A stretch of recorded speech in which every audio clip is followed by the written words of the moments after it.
Well, the tax deductions for interest for new car buying, is it worth it? Today we're going to take a look. Stay tuned for Prudent Money.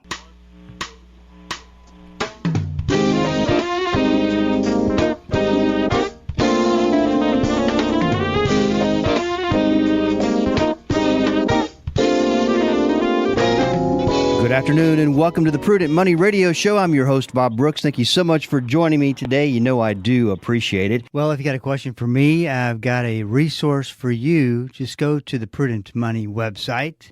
You know the drill. Just go up to the top of the page. There is a link, and you click through, and then there's the Q&A, and just send us what your thoughts are.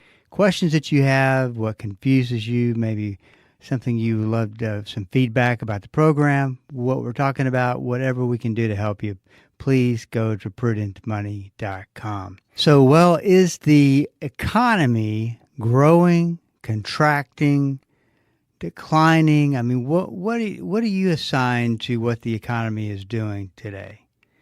Because we continue to get more and more and more information that says, uh-oh, look out, it's coming. And whether now it materializes is one thing, but it's a lot like if you look at the economic indicators, what they're projecting.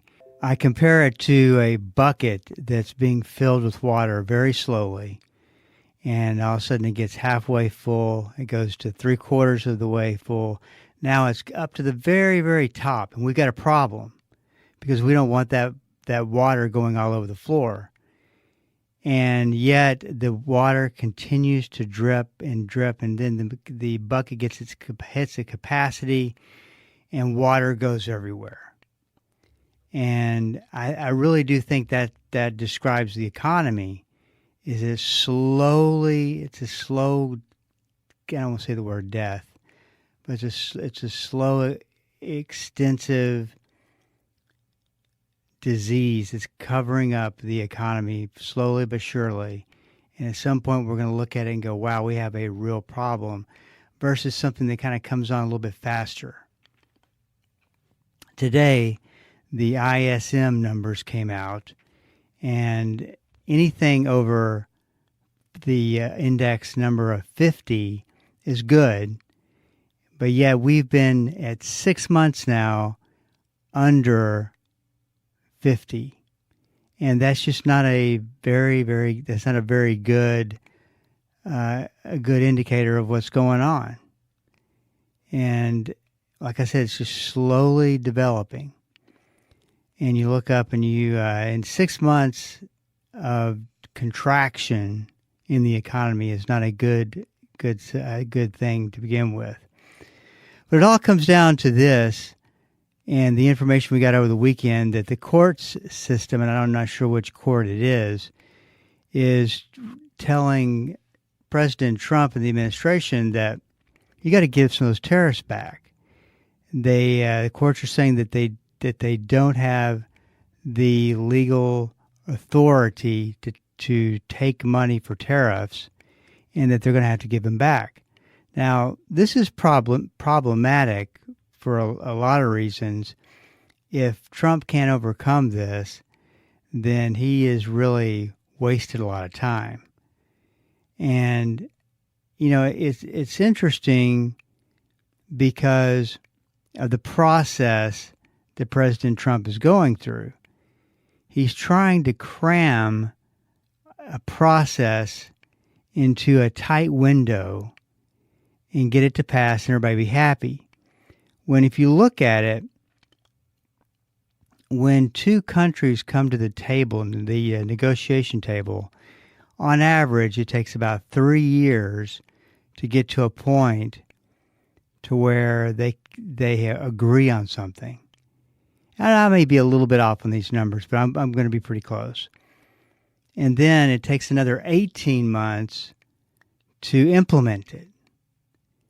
And I said this from day one. This is the problem, is that you have roughly 95 different treaties to negotiate that you're trying to rail them and push them through when the average treaty or policy deal, trade deal, takes 3 years and roughly 18 months to implement.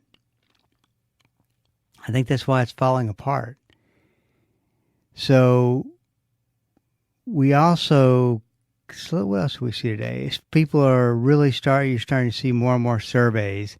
People are starting to be concerned about employment, when really the unemployment numbers haven't necessarily been horrible. And of course, we'll remember, this seems like just yesterday, but it was almost a month ago when President Trump had the head of the Labor Bureau of Statistics fired because he didn't like the numbers. And I'm going to say it that way because it's true. He had him fired because he didn't like the numbers.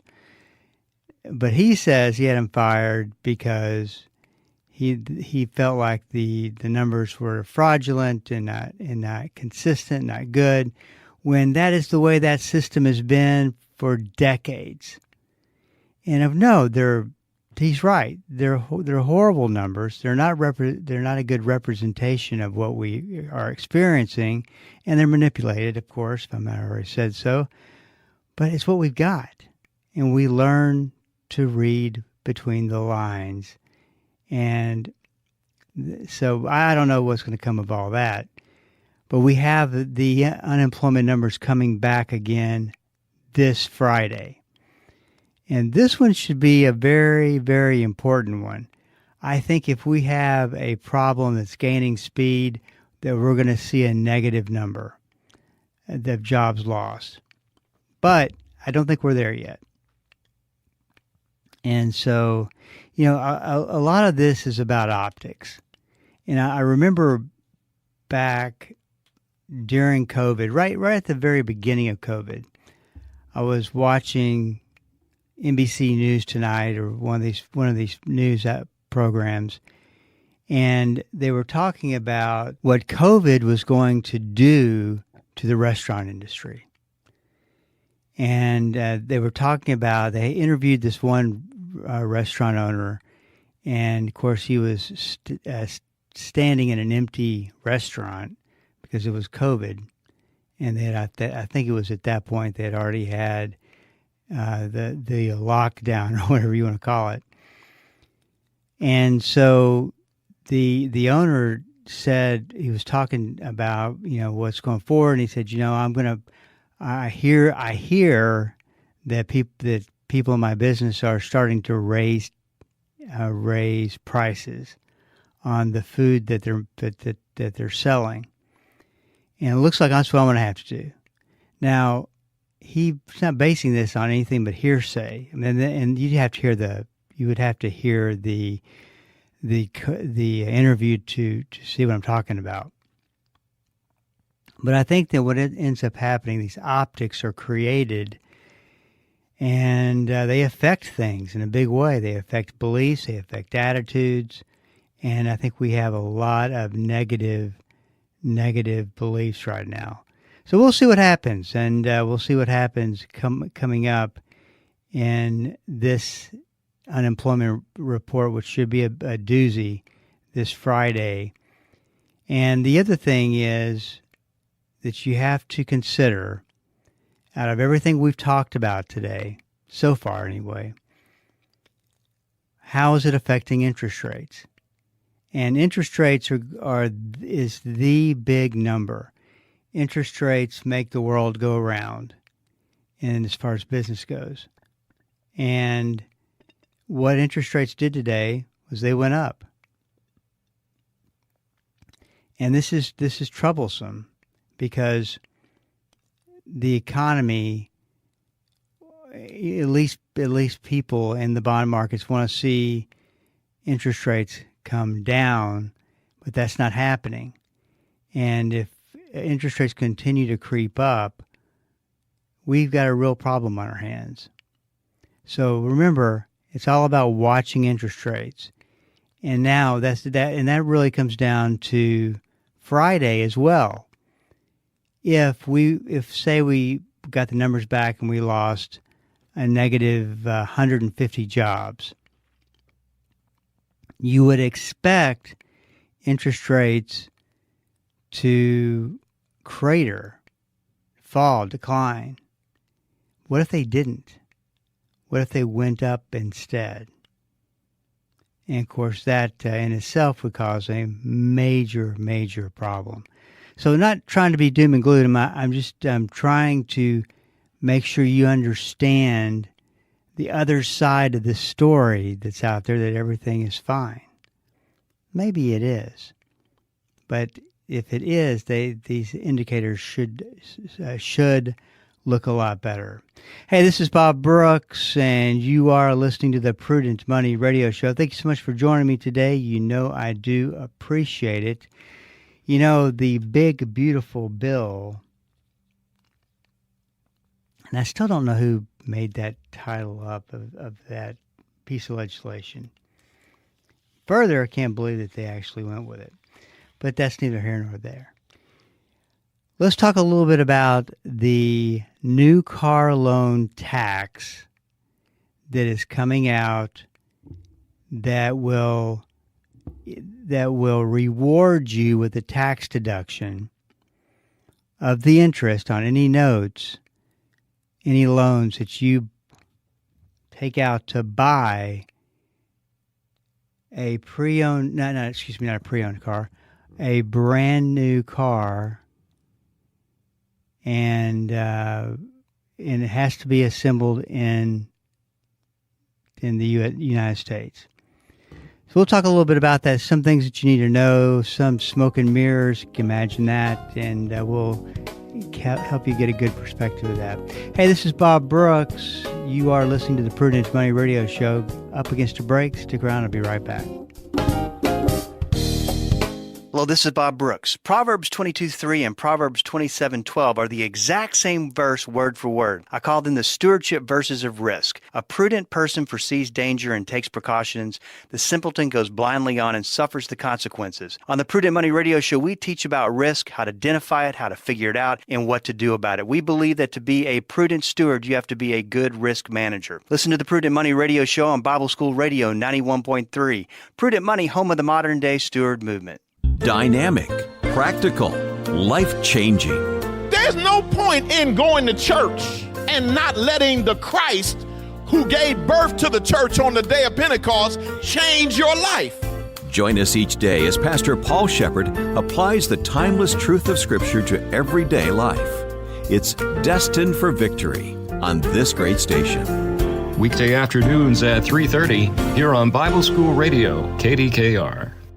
Hi, I'm Jan Markell, host of Understanding the Times. We're very excited to be a part of Bible School Radio. I hope you will join me Saturday, 10 a.m., for cutting-edge guests and the latest information to help you discern the truth, even the inconvenient truth. We'll help you understand our times and contend for the faith. That's Understanding the Times, Saturday at 10 a.m., right here on Bible School Radio, or anytime at olivetreeviews.org.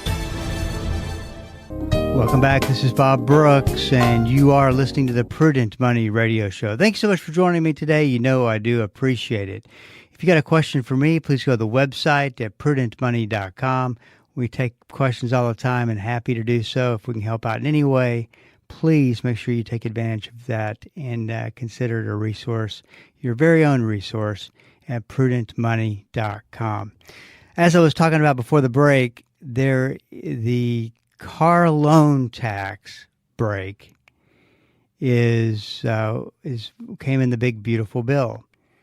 Well, something that you got to learn about legislation is that for most people, they just hear new car loan tax break and they get the feel goods, and without really reading the fine print.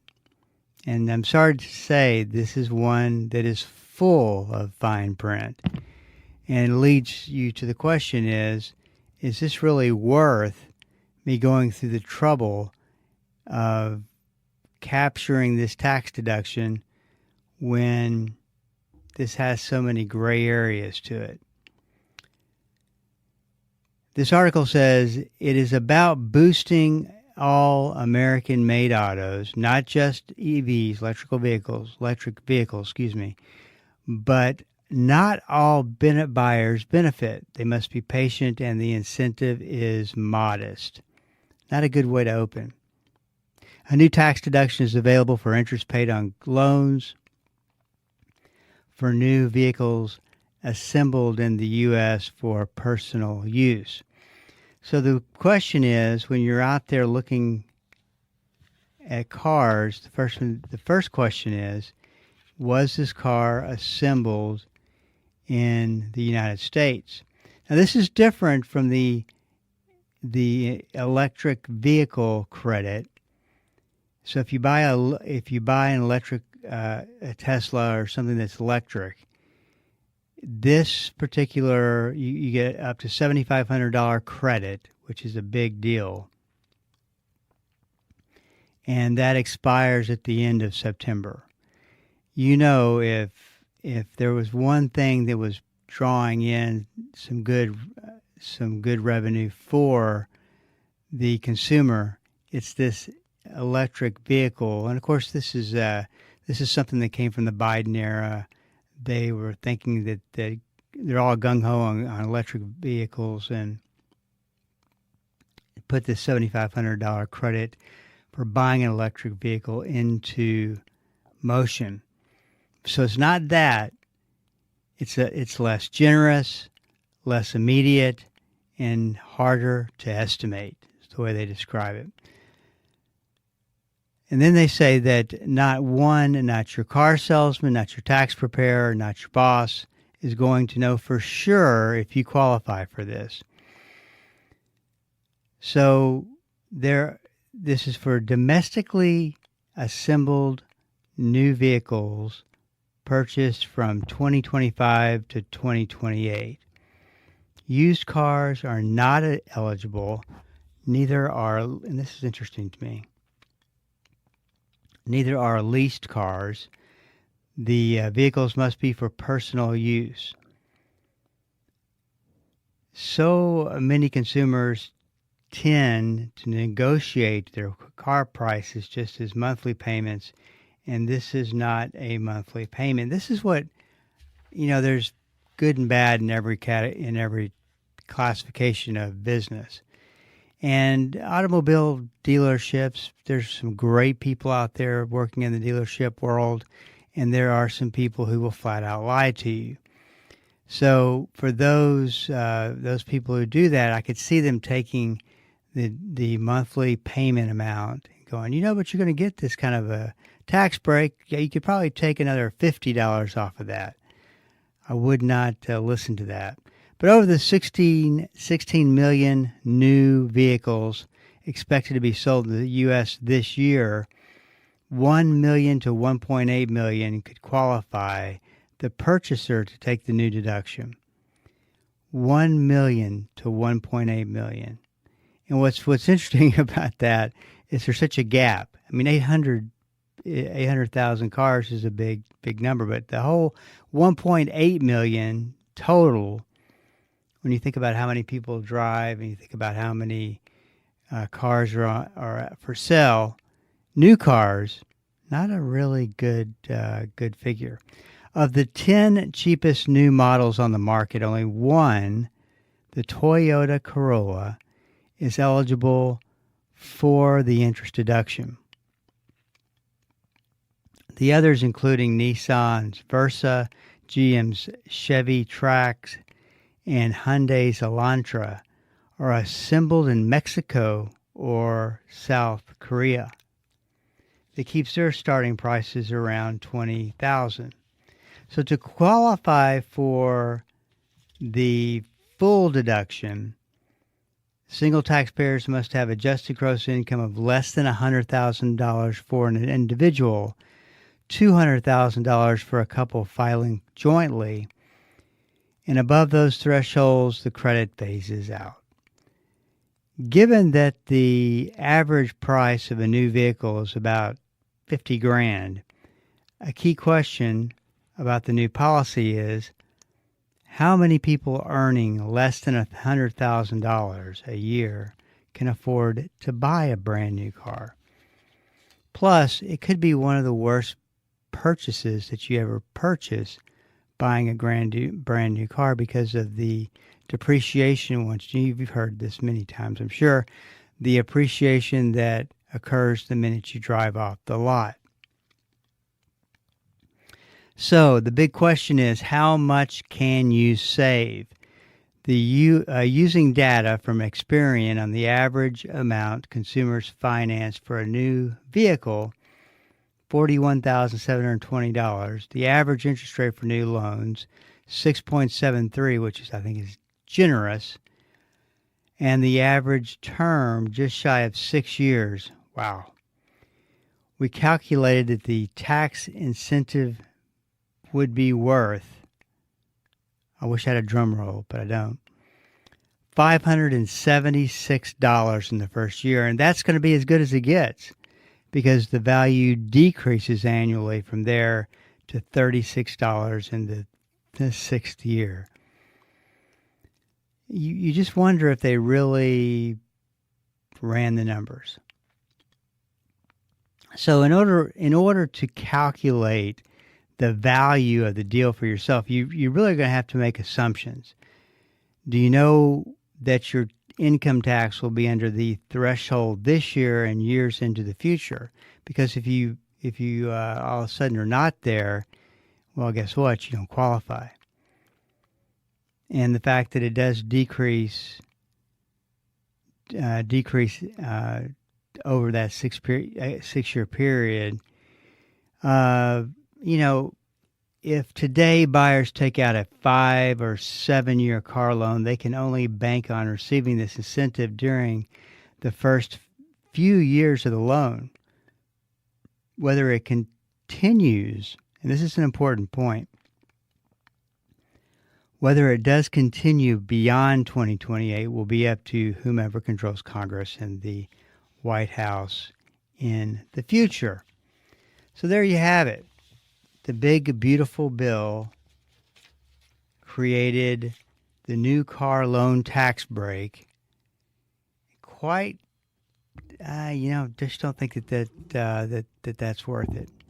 But to each his own. This is Bob Brooks, and you are listening to the Prudent Money Radio Show. Thank you so much for joining me today. You know I do appreciate it.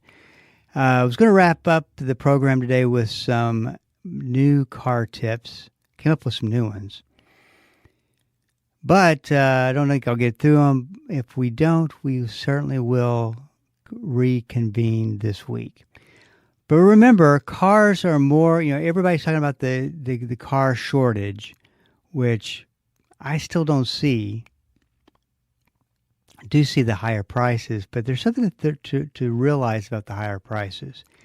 Remember that cars are more expensive. That also there's also a big range to negotiate a fair deal. I think that they've raised prices in anticipation of these shortages of cars. But once again, you go look at cars, dealerships seem to be have lots of inventory. Always be leery of the salesperson who says, "What do you want to pay for this car?" Now, and as they say that to you, they look straight in your eyes and they don't blink. And it's almost like whatever I say, I'm stuck with. Not as if whatever you say, the salesperson could go, there's no chance of that happening. But be really careful with that. When one of the things I think is important is, this isn't about getting some screaming deal that you can go talk about on Facebook. This is about getting a fair deal. And I think we kind of get caught up in the whole situation and forget about that. But this is about a fair deal. It's not worth the high blood pressure and everything else that goes with negotiating a car deal. But I've found fact, the last time I bought a car, this wasn't too long ago, that was with the guy. He was actually a really good sales guy. The guy said, "What do you want to pay for the car?" And I'd never had anybody ask me that before. So there you have it. I'll go through the rest of these towards, maybe we'll do it on Thursday. I think it's my first free day, which is just a couple days away. Happy 3-day weekend. This is Bob Brooks, and you are listening to the Prudent Money Radio Show. If you got a question for me, please go to the website at prudentmoney.com and send it in, because we are all out of time. Till we do meet again next time, keep the faith and have a great rest of the day. That's all the time we have for today. Questions or comments for Bob, or to find out more great information like what you've just heard, visit www.prudentmoney.com. Be sure to join Bob Brooks again for the next edition of Prudent Money.